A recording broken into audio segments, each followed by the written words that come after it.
Hey, this is Mr. Wartlow again. This is part 2 of figurative language. Now, we learned in part 1 of figurative language that figurative language is basically where the author wants you to figure out the language, figure out what he is referring to or what she is referring to.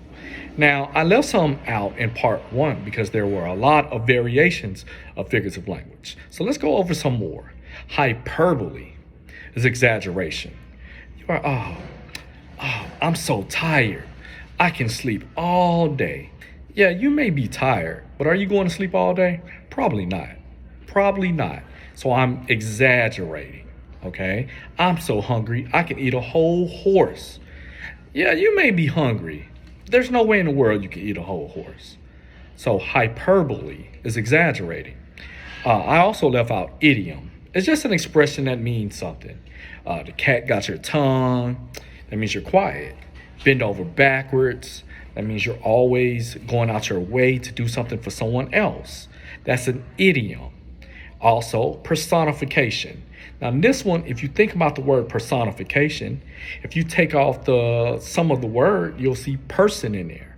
Personification is where they make something that's not real have human-like characteristics. For example, the water tapped on the windowsill, or the wind blew a kiss at the sun. Now, these are things that are not real.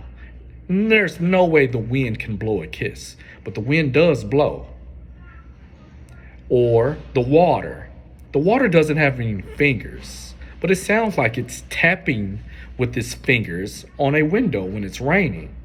This is a perfect example of personification.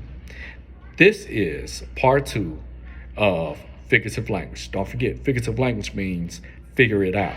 Anytime you hear figurative language, it means you're trying to figure it out.